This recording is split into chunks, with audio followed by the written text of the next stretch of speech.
Boa noite, galera. Vou dar uma relembrada rapidinho na aula para a gente seguir com o exercício, tá? Então, vou perguntar lá: quais as principais causas da compressão medular? Ruptura traumática, né? Ruptura de vértebra, osso da coluna, um tiro, uma facada, os discos intervertebrais cartilaginosos, infecciosa, câncer, né? Então, show. Lembrando, coluna em AP, coluna em perfil, coluna em PA. Lordose, cifose. A inervação, aí eu vou perguntar lá, o comprimento da medula vertebral é o mesmo da coluna das vértebras? Não, as vértebras vão até lá embaixo no sacro. A medula termina em L2, não quer dizer que a medula é interrompida, quer dizer que ela é menor, ela é mais compacta, tá? Então, a proteção da medula são as meninges, que é um tecido conjuntivo que envolve o encéfalo e a medula. Então, a gente tem a dura mater, a aracnoide e a pia mater, que é fininho, mais fino que um plástico filme em cima da medula. Dentro da medula é o H medular, então isso eu preciso que vocês entendam. Aqui está corpo de neurônio. Isso aqui é o bracinho do neurônio. Então, o neurônio parece aquele ovo estalado, tá aqui dentro. Aquela perninha dele é o axônio e a pontinha dele são os dendritos, tudo isso que vai lá no músculo levar o impulso. Na frente da medula, eu não falei isso na aula, desce a resposta do cérebro.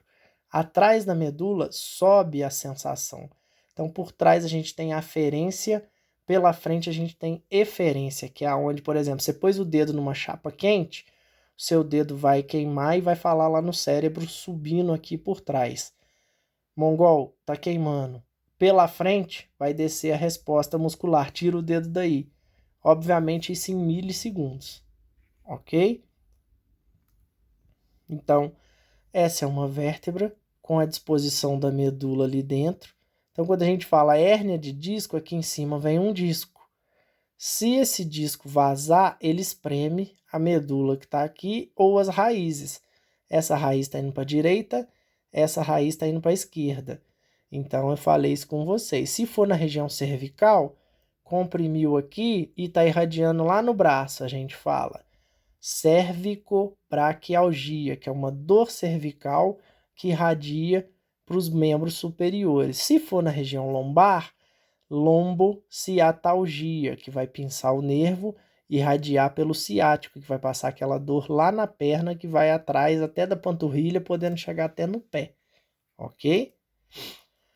As meninges, ó. Então, por que meningite? Porque pensa, se a meninge inflamar, espreme o cérebro. A pessoa pode ter uma paralisia total, sequelas muito graves e o óbito, né?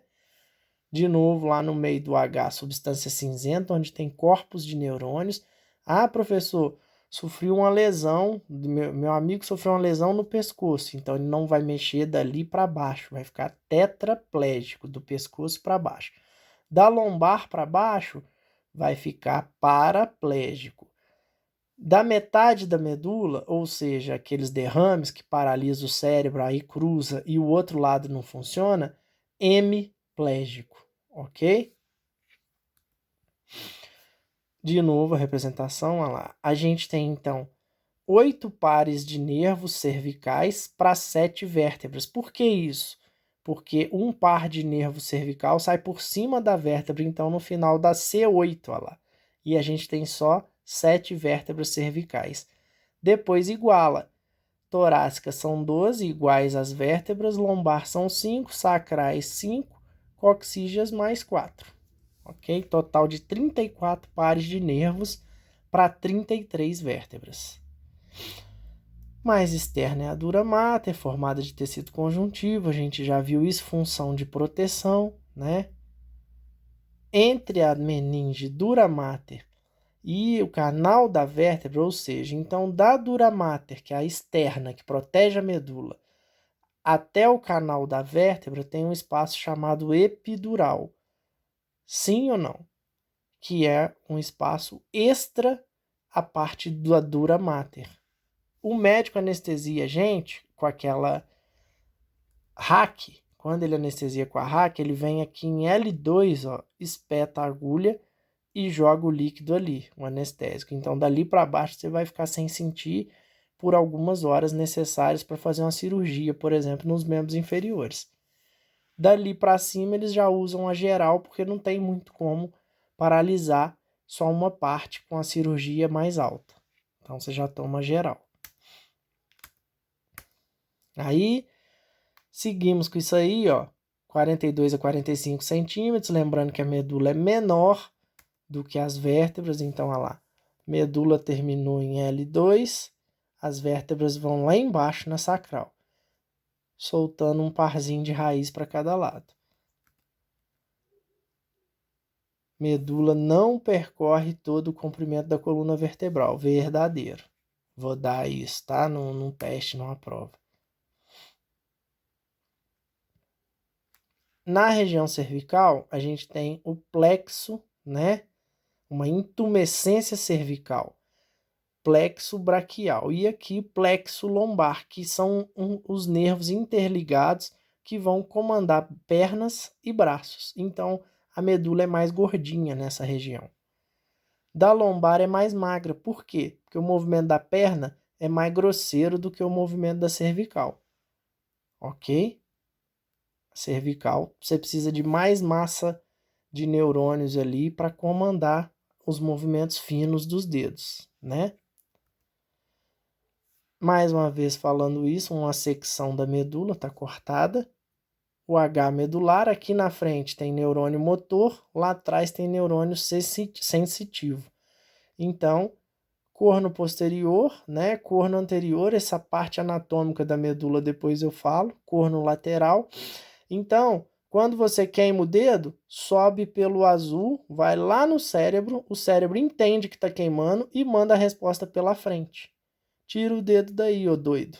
Ok?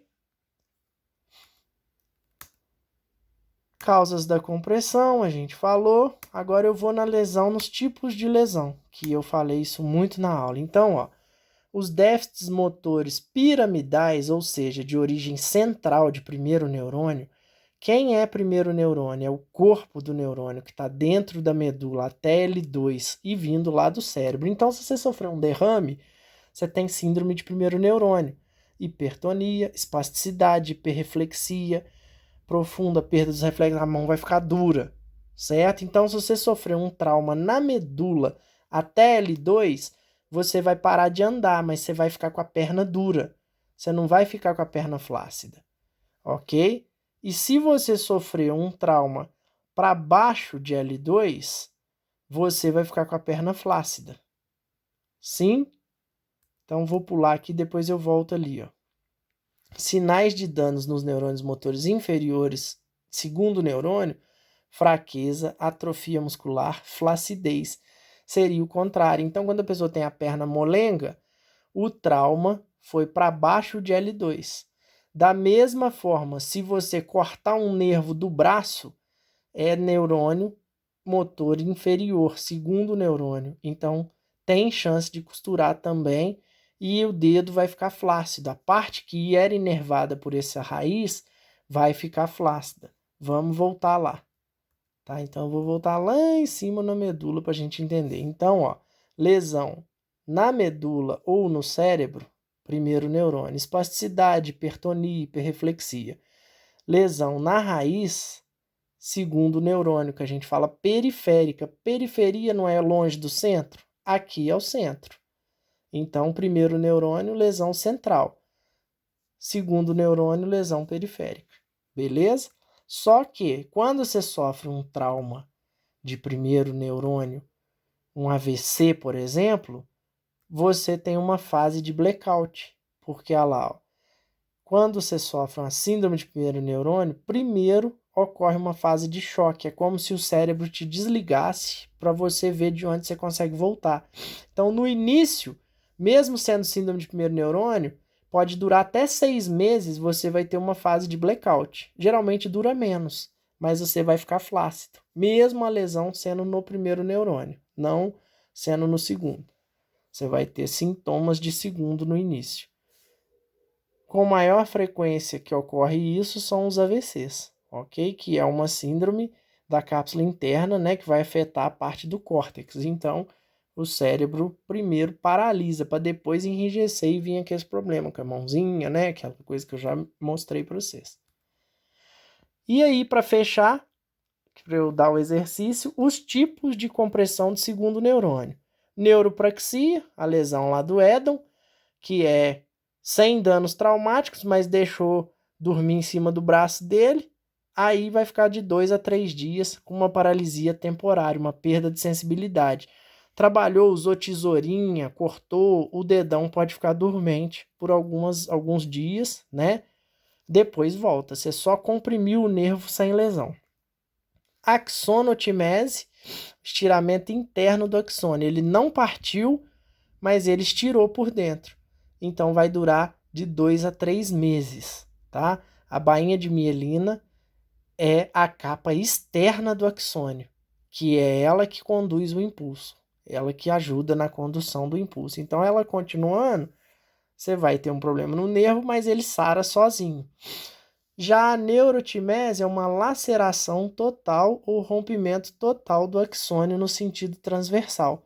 Então, você cortou com um caco de vidro um nervo, tem que correr para costurar, porque você vai ter um período curto para costurar e recuperar os movimentos. Geralmente, passados de 7 dias, o nervo começa a atrofiar. Ok? Se a compressão for muito intensa, os sinais vão ficar completamente bloqueados, como se fosse uma lesão. Então, se você tem um trauma na coluna que espremeu muito forte a medula, vai ser muito parelho da lesão, de igual se tivesse machucado, tá, gente? Então, ó, essa parte a gente já falou. Se a lesão for detectada no início, a pessoa pode recuperar a função toda, tá? Os nervos saem da coluna vertebral e dirigem-se para áreas específicas do corpo. Então, se você está com a dor na ponta do dedo, o médico o neurologista vai saber que nervo mais ou menos que está chegando na ponta do dedo. Então, daí, eu não tive tempo de falar isso na aula ao vivo, os dermátomos. Então, eu vou perguntar, o que são dermátomos?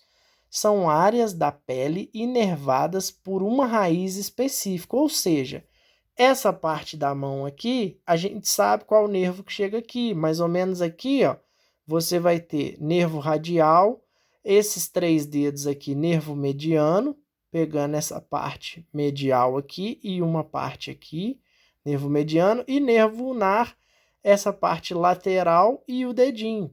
Então, se eu tiver com a dor no dedinho, o médico sabe que é problema no nervo ulnar, se for uma dormência. E esse nervo ulnar, ele sai lá da raiz de C8, embaixo da vértebra cervical. Então, o médico vai pedir um exame da minha região cervical. Entendem isso? Então, eu vou perguntar, o que são dermátomos? São áreas da pele inervadas por raízes específicas. Qual exame que a gente vê medula? Ressonância magnética. Tomografia eu não gosto muito não, mas eu tenho que citar que ainda dá para salvar. E a mielografia, que é um raio-x contrastado, que aí você consegue ver se tem compressão na medula, ok? Então, os dermátomos são áreas específicas da pele. Para o médico saber, assim, você está com dor na panturrilha, qual raiz que chega na panturrilha? Mais ou menos L5, por exemplo, entendeu? Então, olha aqui, esses são os dermátomos, ó. As áreas onde as raízes chegam. Então, se a pessoa está com uma dor aqui, tipo de colar lá, que pega o trapézio, problema na região C4 do nervo. Para cima C3, C2, lembra que eu falei que inerva o músculo diafragma? Então, se a pessoa quebrar o pescoço, ela vai parar de respirar. Então, olha lá, ó. Se ela tiver com problema aqui nos meninos, compressão mais ou menos em S2, né? Para trás aqui. Então, vê se vocês conseguem entender isso e a gente discute isso também. Não é necessário decorar, mas ter uma noção, olha lá. Por exemplo, que eu acabei de falar, ó, C6, C7, C8. Então, o dedinho inervado por C8, os dedos do meio C7, o dedão C6, que é uma raiz radial. Entenderam? Então, o que são dermátomos? Regiões específicas, né? Provenientes de uma só raiz, que você vai conseguir saber qual a raiz que está comprometida. Obrigado, vou soltar o exercício aí e a gente corrige na aula na semana que vem. Beleza?